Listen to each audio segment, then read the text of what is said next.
I came out of the womb singing, but my mom was determined that I was going to be an opera singer. And so I was studying voice lessons in Indiana, and she came to me at 15 and said, I got a Rotary scholarship to study enology, wine, in Bordeaux, France. Do you want to stay in Columbus, Indiana with your dad for a year, or do you want to go to France? Now, I was terrified because I didn't want to leave my friends. I wanted to stay in school, but I knew I had an allurement that if I went to France, my life was going to change. But I didn't speak French or anything, and she put me in a French school. But I was the best person in my English class. I was better than everybody else. But it was magical.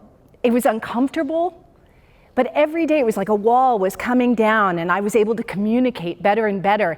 And every day we'd have lunch at our apartment. It was a 2-hour lunch. And our apartment was across the Parc Bordelais. And underneath our apartment was the best pâtisserie in all of Bordeaux. Oh my gosh.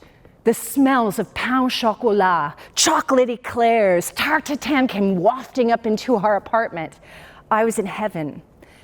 And every day I had to try what the latest pastry was. And my mom and I really bonded over food and wine all over Europe. And about 10 months later, before we were supposed to go back to the United States, I looked at myself in the mirror and I realized all those pastries and wine went to my waistline. And I was a vain teenager and I wasn't going to go back to Indiana like that. And I became obsessed. Anything I'd eat, I'd go running around the park. And we went back to the United States and my obsession continued. I'd look at myself in the mirror and I don't know who was looking back at me. And then one day I walked up the stairs to go to the ballet and I collapsed. I came to, but I couldn't even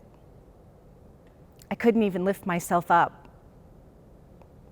I'd gotten down to 89 pounds. I'd starved myself to death. My hemoglobin was 2, and my mom took me to the hospital and they wanted to give me a blood transfusion. But this was the 80s and this was the height of the AIDS epidemic. And my mom turned to me and she said, you have a choice. Do you want to live? And it was at that moment that I realized I was going to not have the blood transfusion and I was going to heal myself with food. And I sat in that hospital for 6 weeks and I healed myself back to health. I also realized that I was living my mom's dreams. I had spent my whole life trying to please her, and I didn't know what my dreams were. How many times have you lived somebody else's dream? Sometimes we follow a path and we're living our parents' or our spouses' or our children or our coworkers or our boss's dreams, but we're not being authentically ourselves.